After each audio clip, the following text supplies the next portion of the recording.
Ma'am ఇప్పుడు ఒక married couple వాళ్ళు 1 క్రోర్ రూపీస్‌ని కార్పస్‌ని టచ్ చేయాలంటే, అది కూడా షార్ట్ పీరియడ్ అంటే 10 ఇయర్స్ మనం అస్యూమ్ చేసుకుందాం. వీళ్ళిద్దరు జాబ్ హోల్డర్స్. సో, వాళ్ళు ఎలా ప్లాన్ చేసుకోవాలనంటారు? ఎంత ఇన్వెస్ట్‌మెంట్ చేసుకుంటూ వెళ్ళాలి? సో, ఫస్ట్ మీరు మ్యారీడ్ కపుల్ అంటున్నారు. ఇంకా ఇద్దరు జాబ్ చేస్తున్నారు. ఇద్దరు మాక్సిమం మేబీ ఐటీలో ఒకరైనా ఉండొచ్చు, ఇద్దరైనా ఉండొచ్చు.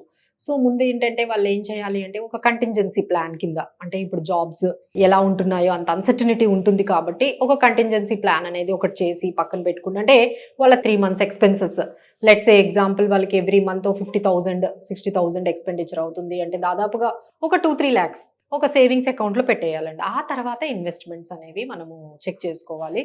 ఇంకా వాళ్ళు ఇది అంటే బిఫోర్ ఇన్వెస్ట్‌మెంట్ మనం కొంచెం ప్రిపరేషన్ చేసుకోవాలి.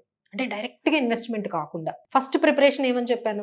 ఎప్పుడైనా జాబ్స్ మీరు మారొచ్చు. అటు ఇటు ఒక్కోసారి 2 మంత్స్ బ్రేక్ రావచ్చు. సో, అలాంటి షాక్స్ అన్నీ లేకుండా ఒక 3 లాక్స్ ఒక సేవింగ్స్ అకౌంట్‌లో అంటే ఎఫ్‌డి చేయమంటారా? ఎఫ్‌డి గాని లేకపోతే మనీ మార్కెట్ మ్యూచువల్ ఫండ్స్ ఉన్నాయి. లిక్విడ్ ఫండ్స్ ఉన్నాయి కదా! మ్యూచువల్ ఫండ్స్‌లో. మ్యూచువల్ ఫండ్స్‌లో, లిక్విడ్ ఫండ్స్‌లో పెట్టుకోవచ్చు.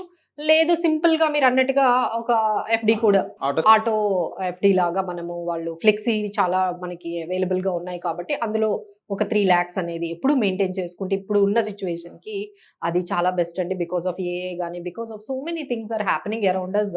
అది ఒక ఫస్ట్ స్టెప్ తీసుకోవాలి ఇన్వెస్ట్‌మెంట్‌కి వెళ్ళే ముందు.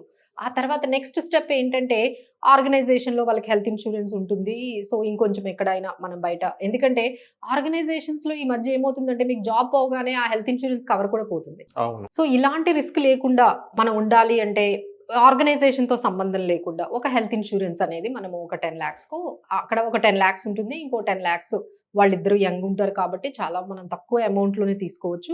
ఆ తర్వాత ఒక టర్మ్ ఇన్స్యూరెన్స్. దట్స్ ఇట్ అండి. ఇంకా అవన్నీ అయిపోయిన తర్వాత then we can go with the plan. So, ఎవరికైనా ఏమనుకుంటారు ఒక 10 ఇయర్స్‌కైనా ఒక ఫ్లాట్ తీసుకుందాము. ఈ హైదరాబాద్ లాంటి సిటీలో అయితే ఒక 1 క్రోర్ అయితే అవుతుంది. 1 క్రోర్ అయినా ఉండాలి మన దగ్గర. అప్పుడు ప్లాన్ చేసుకుంటే బావుంటుందండి.